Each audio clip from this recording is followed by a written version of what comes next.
Bonjour Françoise. Comment tu vas? Très bien et toi? Eh ben, très très bien, merci. Qu'est-ce que c'est que cette voiture incroyable? On va dire que c'est une voiture de course, Ben oui, tu hein. fais quoi avec, hein? Alors je fais ce qui s'appelle du rallycross. Waouh! Qu'est-ce Voilà. que c'est le rallycross en voiture? Alors le rallycross en fait c'est des courses avec beaucoup de spécificités. La première c'est qu'on roule sur des circuits qui ne font pas plus d'1 kilomètre avec une double adhérence. C'est-à-dire qu'on a la moitié du circuit ou voire un peu plus en asphalte et l'autre en terre. La deuxième spécificité du rallycross, on va dire que c'est le tour joker. Le tour joker, en fait, c'est un tour qu'on doit prendre, c'est un tour alternatif qu'on doit prendre une fois par manche. C'est un tour qui est plus lent, donc il faut le prendre au bon moment, c'est stratégique. Donc voilà, c'est un petit peu le choix à l'américaine. Julien, alors on va parler de ta voiture. Nous Oui. sommes à la carrosserie Hanaud. C'est fait. une affaire de famille. C'est une Tu es affaire de intéressé par le sport automobile depuis toujours? Oui, ça commence par là finalement, tu l'as dit Françoise, c'est mon papa qui m'a transmis un peu le virus, on va dire que moi je l'ai vu rouler dans les années 90 dans les courses sur terre et donc le virus s'est transmis à ce moment-là et puis la suite. Avec déjà un petit palmarès, hein, intéressant. Oui, quand oui, même. oui, ouais, j'ai fait un troisième du championnat de France, champion de Bretagne, Pays de la Loire et puis différents bons résultats on va dire dans quelques circuits, quelques manches quoi. Et cette voiture, elle a déjà une histoire incroyable. Oui, tout à fait. Elle vient en fait de ce qu'on appelle le trophée Andros. Donc, je ne sais pas si tu connais Françoise, c'est des courses sur glace. Mais oui.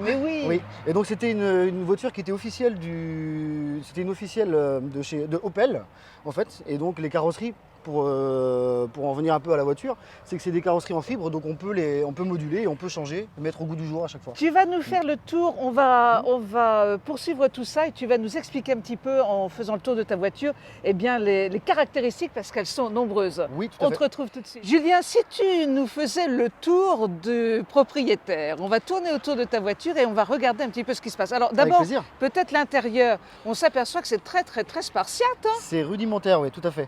En fait, c'est vrai qu'on n'a pas beaucoup de place puisqu'en fait, le moteur est situé à l'arrière de la voiture. Et la boîte de vitesse se retrouve à l'avant. Donc c'est vrai que ça laisse peu de place pour l'habitacle.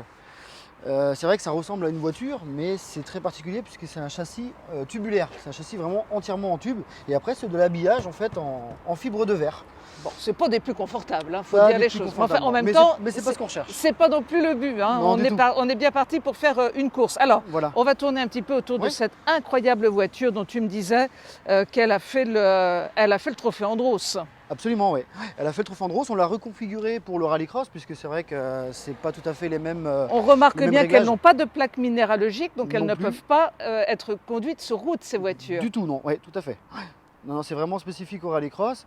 Après, ce qui est sympa, c'est qu'on peut justement, du fait que ce soit une carrosserie en fibre, on peut la mettre au goût du jour constamment, quoi. On peut garder le châssis avec ses réglages et puis Et là, avoir donc, une peau, toujours des arceaux de sécurité. voilà, pour la protection, ouais. Il y a une cage arceautée, ouais, tout à fait. Julien, tu pars ce matin, vendredi, direction la Mayenne. Oui, Que pour la va-t-il se passer? Et ben moi en fait c'est vrai que c'était pas prévu que je roule cette année, donc ça s'est fait par le biais de sponsors qui m'ont remis un petit peu, ils m'ont redonné l'envie de repartir. C'était pas prévu vraiment cette année. Donc là tout s'est fait un peu à la dernière minute. J'ai pas roulé encore cette année, j'ai pas roulé en 2020 pardon, puisqu'il y avait le fameux Covid. Hein. Donc là c'est la reprise on va dire, la reprise. Ouais. Il y a toute une équipe à travailler avec toi. Absolument, c'est vrai que c'est un sport qui paraît individuel comme ça puisque je suis le seul à piloter, mais finalement il faut une équipe vraiment au complet puisque il y a beaucoup de choses à faire sur la voiture entre les manches. C'est des courses sprint, donc il y a beaucoup de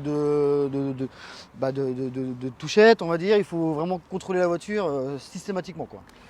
Eh bien, écoute, par définition, on te dit rien, mais quand on te dit rien, on te dit tout. On est bien avec toi. Tu es le seul Malouin dans la course ce week-end. Alors presque le seul, puisqu'en fait je roule aussi avec mon papa, hein, qui a remis ça aussi. Lui, du coup, je lui ai redonné un peu l'envie de remettre ça. Donc, il roule avec moi aussi dans la même division, avec le même genre de voiture, même style de voiture.